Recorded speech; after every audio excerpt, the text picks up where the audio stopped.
终于有用到这个背景音的机会了啊！所有人都在告诉他，你见识到外面社会的厉害了吧？他说，见识到我自己的厉害了。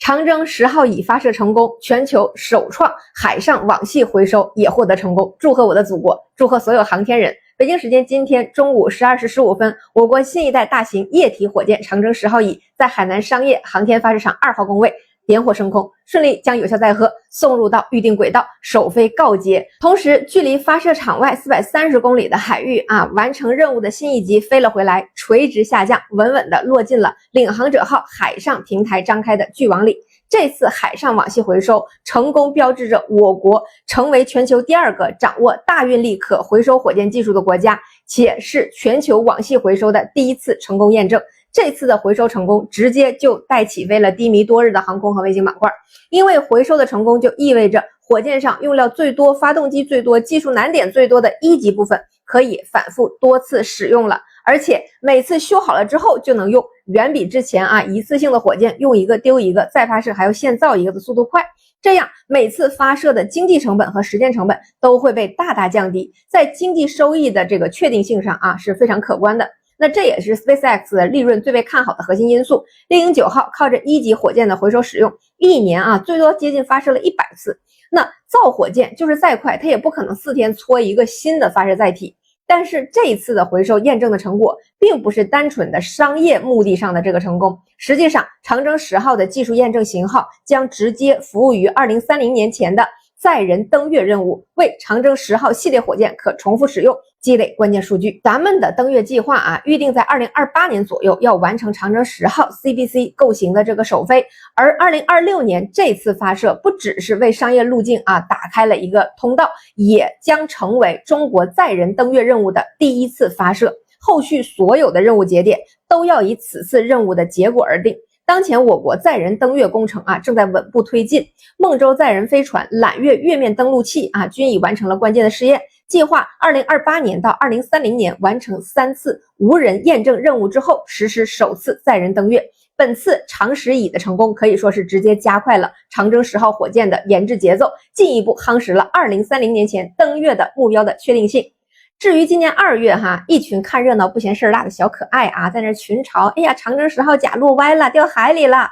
今天发射之前这个还到处留言，跟要发功一样咒一下是吗？说不会又歪了吧？这次能不能行掉海里会不会捞不着那我稍微积点功德给你说一说今年2月本就是长征10号火箭系统的低空演示验证和孟舟载人飞船系统最大动压逃逸的飞行试验。长征10号甲火箭的理论落点本来就没打算让它落在平台上，一开始就是要求让它落在平台附近的海域里的。第一次试验的核心目的就是验证火箭的一子级返回段飞行控制以及受控降落能力到哪里，只要能落在预定海域，就说明这个系统的控制它是准的，回收技术是可靠的，在进行网系回收技术验证之前的一个模拟考而已。不打无准备之仗是我们做航天的基本操守，不拿人冒险，不赌技术的可行性，一步一个脚印，慢就是快，稳就是强，请仔细理解这句话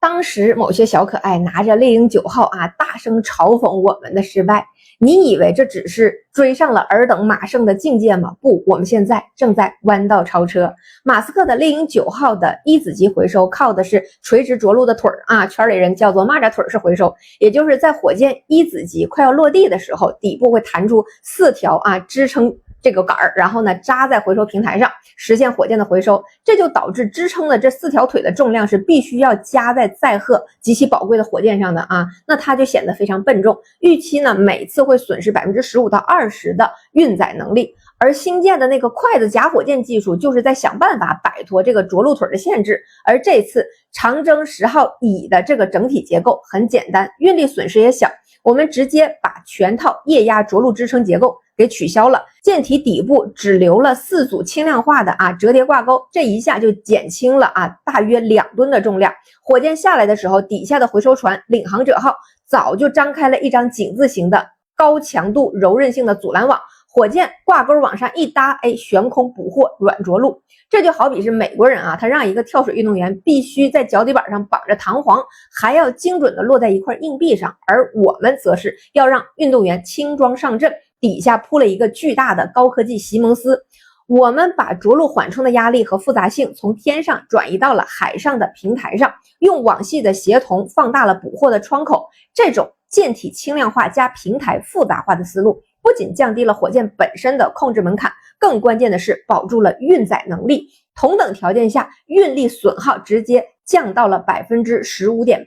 火箭一头扎进网里，被稳稳的挂住啊，就像回收舰载机一样，用特种网索挂火箭，卸掉一部分动能，对火箭的落点的偏差容忍度就会更高，柔性捕获的安全性本身对舰体的冲击就更小，能够进一步的降低回收失败的风险。因此，这个技术路径不仅火箭重要啊，这个席蒙斯领航者号也很了得，这可是个25000吨级的大家伙，相当于3个标准足球场那么大啊！当火箭从天上以极高的速度砸下来，在距离海面10公里重启发动机，进入准悬停状态之后，最后要在10米高度展开挂钩跟阻拦网精准挂接啊！这个画面不仅很科幻，而且呢还体现了我们在高海况的动态平衡的控制力。这种跨界的整合，把航天工程和船舶工程捏合在了一起的玩法，目前全世界只有我们能干得如此的举重若轻。同时呢，网系系统呢还可以通过系列化的设计适配不同吨位的火箭，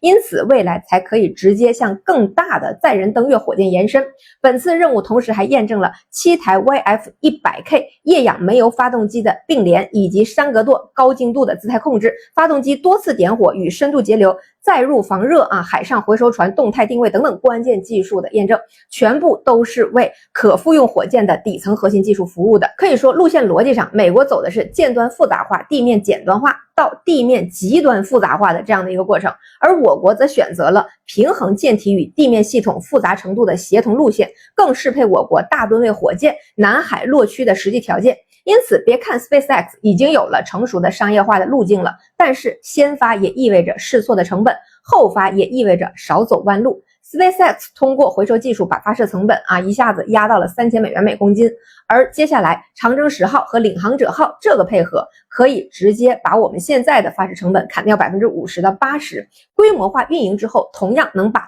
单位发射成本压到2万人民币每公斤以下。那你说这个价格跟 SpaceX 差不多呀，可是咱们载荷还大呢。原本美国人觉着是可以靠着 SpaceX 的先发优势，可以把我们的星网牵翻这些万颗级低轨卫星星座的部署进度死死的卡住。结果现在好了，长征10号乙起飞，推力890吨，近地轨道运力不低于16吨，太阳同步轨道不小于11吨，这完全就是对着大规模星座组网量身定制的太空重卡，一次就能拉几十颗卫星上去。我们终于有了自己不受制于人的低成本大运力太空物流通道了。打破垄断本身就是在革西方产业利润的命，而我们这个文明的脊梁骨它比较硬，最忍受不了的就是脖子上被卡着又站不直溜。总有人问说，小莫同志你说咱好的地方为什么总要贬低对方呢？因为2019年香港发现了星链，因为玻利维亚的政变特斯拉深入其中，因为近地轨道的卫星数量有限，我们现在的卫星数量